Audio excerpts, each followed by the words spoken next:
నమస్కారం. ఇవాళ మనం ఒక చాలా ఆసక్తికరమైన విషయం గురించి మాట్లాడుకుందాం. సాధారణంగా మనం ఏదైనా వస్తువు కొన్నామంటే దాని విలువ కాలక్రమేణా తగ్గిపోతూ ఉంటుంది. ఉదాహరణకు, మీరు ఒక కొత్త ఫోన్ కొంటే అది బాక్స్లోంచి బయటికి రాగానే దాని రేటు పడిపోతుంది. కానీ ప్రపంచంలోని అత్యంత ధనవంతులు చేసే పని దీనికి విరుద్ధంగా ఉంటుంది. వాళ్ళు కొనే వస్తువులు వాళ్ళు వాడుతున్న కొద్దీ వాటి రేటు పెరుగుతూనే ఉంటుంది. అదే అప్రిషియేటింగ్ అసెట్స్ రహస్యం. ఈ వీడియోలో అసలు ధనవంతులు ఎందుకు హెర్మేస్ బ్యాగులు లేదా రేర్ ఫెరారీ కార్ల మీద కోట్లు పెడతారో, దాని వెనుక ఉన్న ఎకనామిక్స్ ఏంటో మనం వివరంగా చర్చించుకుందాం. మనం ముందుగా ఒక చిన్న ఉదాహరణతో మొదలు పెడదాం. మీరు ఒక 5 లక్షల రూపాయలు పెట్టి ఒక మంచి డిజైనర్ సోఫా లేదా ఒక ఖరీదైన ఎలక్ట్రానిక్ గ్యాడ్జెట్ కొన్నారనుకోండి. ఒక 5 ఏళ్ల తర్వాత దాని పరిస్థితి ఏంటి? బహుశా అది పాతబడిపోతుంది, లేదా దాని టెక్నాలజీ మారిపోయి ఎవరూ కొనడానికి ఇష్టపడరు. దీన్ని డిప్రిషియేషన్ అంటారు. అంటే కాలంతో పాటు వస్తువు విలువ తగ్గడం.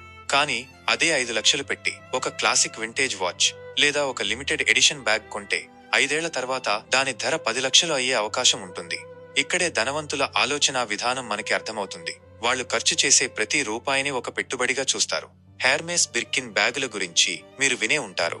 ఇవి కేవలం ఫ్యాషన్ కోసం మాత్రమే కాదు, ఇవి గోల్డ్ లేదా స్టాక్ మార్కెట్ కంటే మెరుగైన రిటర్న్స్ ఇస్తాయని చాలా సర్వేలు చెబుతున్నాయి. ఎందుకు అంటే ఇక్కడ స్కేర్సిటీ లేదా కొరత అనేది ప్రధాన పాత్ర పోషిస్తుంది. హెర్మేస్ కంపెనీ ఈ బ్యాగులను ఎవరికి పడితే వారికి అమ్మదు. మీరు ఎంత డబ్బున్నవాళ్లైనా సరే ఆ బ్యాగు కొనాలంటే మీకొక హిస్టరీ ఉండాలి, వెయిటింగ్ లిస్ట్ లో ఉండాలి. అంటే డిమాండ్ ఎక్కువగా ఉంది, సప్లై చాలా తక్కువగా ఉంది. ఎప్పుడైతే ఒక వస్తువు దొరకడం కష్టమవుతుందో అప్పుడు దాని రీసేల్ వాల్యూ ఆకాశాన్ని తాకుతుంది. ధనవంతులు ఈ సైకాలజీని క్యాష్ చేసుకుంటారు. ఫుట్బాల్ లెజెండ్ డేవిడ్ బెక్హమ్ తన భార్య విక్టోరియాకు వందల సంఖ్యలో హెర్మేస్ బిర్కిన్ బ్యాగులను బహుమతిగా ఇచ్చారు. ఆమె దగ్గర ఉన్న ఈ కలెక్షన్ విలువ సుమారు 16 కోట్లు పైనే ఉంటుంది. వీరు వీటిని కేవలం ఫ్యాషన్ కోసం కొనలేదు. 1980లలో బిర్కిన్ బ్యాగ్ ధర సుమారు $2000 ఉంటే ఈ రోజు దాని బేసిక్ మోడల్ ధర $12,000 నుండి మొదలవుతుంది. కొన్ని అరుదైన మోడల్స్ వేలంలో 4 కోట్లు కూడా పలుకుతున్నాయి. అంటే వీరు వాడుతున్న కొద్దీ ఆ బ్యాగుల విలువ పెరుగుతూనే ఉంది. ఇక కార్ల విషయానికి వస్తే, సాధారణంగా కారు కొన్న వెంటనే అది ఒక డెప్రిసియేటింగ్ అసెట్. కానీ ఫెరారీ లాంటి బ్రాండ్లలో కొన్ని మోడల్స్ ఉంటాయి. ఉదాహరణకు ఫెరారీ ఎంజో లేదా లా ఫెరారీ. ఇవి కంపెనీ కేవలం కొన్ని వందల సంఖ్యలో మాత్రమే తయారు చేస్తుంది. ఒకసారి ఇవి అమ్ముడైపోయాక మళ్లీ దొరకవు. వీటిని కొనేవారు కేవలం డ్రైవ్ చేయడానికి మాత్రమే కాదు, తమ గ్యారేజీలో భద్రపరుచుకోవడానికి కొంటారు. 10 ఏళ్ల తర్వాత అదే కారుని వేలంలో పెడితే అది కొన్న ధర కంటే 3-4 రెట్లు ఎక్కువ. అంటే ఇక్కడ కారు అనేది ఒక వాహనం కాదు, అదొక రోలింగ్ ఆర్ట్ లేదా కదిలే కళాఖండం. కైలీ జెన్నర్ దగ్గర ఫెరారీ లా ఫెరారీ ఉంది. ఇది కేవలం 499 కాపీలు మాత్రమే తయారయ్యాయి. ఈ కారును ఫెరారీ కంపెనీ ఎవరికి పడితే వారికి అమ్మదు.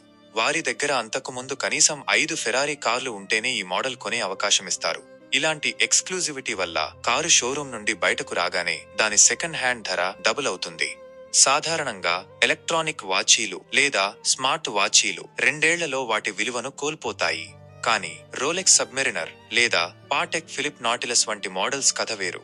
ఈ కంపెనీలు డిమాండ్ కంటే చాలా తక్కువ సంఖ్యలో వాచీలను తయారు చేస్తాయి. మీరు షోరూంకి వెళ్లి వెంటనే వీటిని కొనలేరు. కొన్నిసార్లు ఏళ్ల తరబడి వెయిటింగ్ లిస్ట్ లో ఉండాలి. ప్రముఖ రాపర్ మరియు బిలియనీర్ జెడ్ వాచీల పట్ల విపరీతమైన ఆసక్తి చూపిస్తారు. ఆయన దగ్గర అత్యంత అరుదైన పటేక్ ఫిలిప్ 6300G ఉంది. దీని ధర సుమారు $2.2 మిలియన్. ఇలాంటి వాచీలు తయారీ ఆగిపోయిన తర్వాత రీసేల్ మార్కెట్లో వీటి ధర రెట్టింపు అవుతుంది. జెడ్ లాంటి వారు వీటిని ధరించడం వల్ల ఆ వాచీకి ఒక ప్రోవెనెన్స్, ప్రముఖులు వాడిన చరిత్ర తోడై దాని విలువ ఇంకా పెరుగుతుంది. 1970లలో కొన్ని వేల రూపాయలకు దొరికిన రోలెక్స్ డేటోనా మోడల్స్ ఈ రోజు వేలంలో కోట్లాది రూపాయలు పలుకుతున్నాయి. ఇవి కేవలం సమయం చూడటానికి కాదు, మీ మణికట్టు మీద ఉన్న రియల్ ఎస్టేట్ లాంటివి. ప్రసిద్ధ చిత్రకారులు గీసిన పెయింటింగ్స్ ధనవంతుల పోర్ట్ఫోలియోలో ముఖ్యమైన భాగం. పికాసో, రాజా రవివర్మ, ఎంఎఫ్ హుస్సేన్ వంటి కళాకారులు మళ్లీ రారు. వారి సృజనలు ప్రపంచంలో ఒకటే ఉంటాయి. స్టాక్ మార్కెట్ పడిపోయినా, యుద్ధాలు వచ్చినా కళాఖండాల విలువ తగ్గదు, సరికదా పెరుగుతూనే ఉంటుంది. 1950లలో కొన్ని $100లకు అమ్ముడైన పెయింటింగ్స్ ఇప్పుడు సోత్బీస్ వేలంలో వందల కోట్ల రూపాయలకు అమ్ముడవుతున్నాయి. అమెజాన్ అధినేత జెఫ్ బెజోస్ 2020లో కేవలం 2 పెయింటింగ్స్ కోసం సుమారు 580 కోట్లు ఖర్చు చేశారు. స్టాక్ మార్కెట్లో ఒడిదుడుకులు ఉన్నప్పుడు ధనవంతులు తమ సంపదను ఇలాంటి ఫైన్ ఆర్ట్లో భద్రపరుస్తారు. ఎడ్రుస్చా గీసిన పెయింటింగ్ విలువ ప్రతి ఏటా పెరుగుతూనే ఉంటుంది. ఇది వారికి ఒక సేఫ్ హెవెన్ లాంటిది.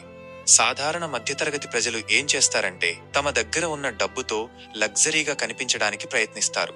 తద్వారా వాళ్లు అప్పుల్లో కూరుకుపోతారు. కానీ ధనవంతులు ఏం చేస్తారంటే ముందుగా తమ డబ్బుని ఆస్తులలో పెడతారు. ఆ ఆస్తుల నుండి వచ్చే ఆదాయంతో లేదా వాటి విలువ పెరిగినప్పుడు వచ్చే లాభంతో విలాసాలను అనుభవిస్తారు. దీన్నే డిలేడ్ గ్రాటిఫికేషన్ అంటారు.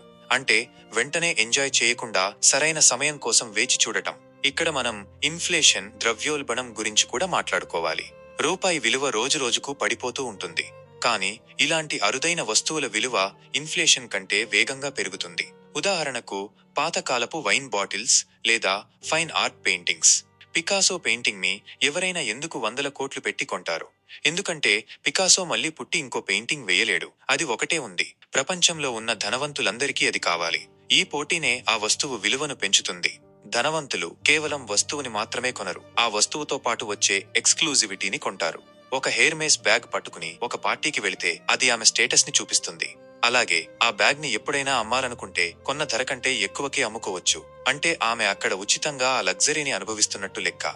పైగా లాభం కూడా వస్తుంది. సాధారణ వ్యక్తులు కొనే వస్తువులు, ఉదాహరణకు ఒక నార్మల్ కార్ లేదా ఫోన్, సెకండ్ హ్యాండ్ లో సగం ధర కూడా రావు. ఇదే పేదవాడికి ధనవంతుడికి మధ్య ఉన్న ప్రధాన వ్యత్యాసం. మరో ముఖ్యమైన విషయం ట్యాక్స్ అడ్వాంటేజెస్. కొన్ని దేశాల్లో ఇలాంటి కలెక్టబుల్స్ మీద ట్యాక్స్ బెనిఫిట్స్ కూడా ఉంటాయి. లేదా వీటిని కొలెటల్ గా పెట్టి తక్కువ వడ్డీకి లోన్లు కూడా తీసుకోవచ్చు. అంటే మీ దగ్గర ఉన్న ఒక పాత రేర్ కార్ ని బ్యాంకులో చూపించి మీరొక బిజినెస్ మొదలుపెట్టడానికి లోన్ తీసుకోవచ్చు. ఆ కారు విలువ పెరుగుతూనే ఉంటుంది. అటుపక్క మీరు బిజినెస్ తో డబ్బు సంపాదిస్తారు. ఇది ఒక చక్రం లాంటిది. మనం ఈ విషయాన్ని క్లోజ్ చేసే ముందు ఒక్కటి గుర్తుంచుకోవాలి. ధనవంతులు కొనేవన్నీ అప్రిషియేట్ అవుతాయని గ్యారంటీ లేదు. వాళ్ళు కూడా చాలా రీసెర్చ్ చేస్తారు. ఏ బ్రాండ్ కి మార్కెట్లో వాల్యూ ఉంది, ఏ మోడల్ కి భవిష్యత్తులో డిమాండ్ ఉంటుంది అనేది వాళ్ళు నిపుణుల సలహాతో నిర్ణయించుకుంటారు. దీన్ని ఆల్టర్నేటివ్ ఇన్వెస్ట్మెంట్స్ అంటారు. స్టాక్ మార్కెట్, రియల్ ఎస్టేట్ కాకుండా ఇలాంటి వస్తువుల మీద పెట్టుబడి పెట్టడం ఒక కళ.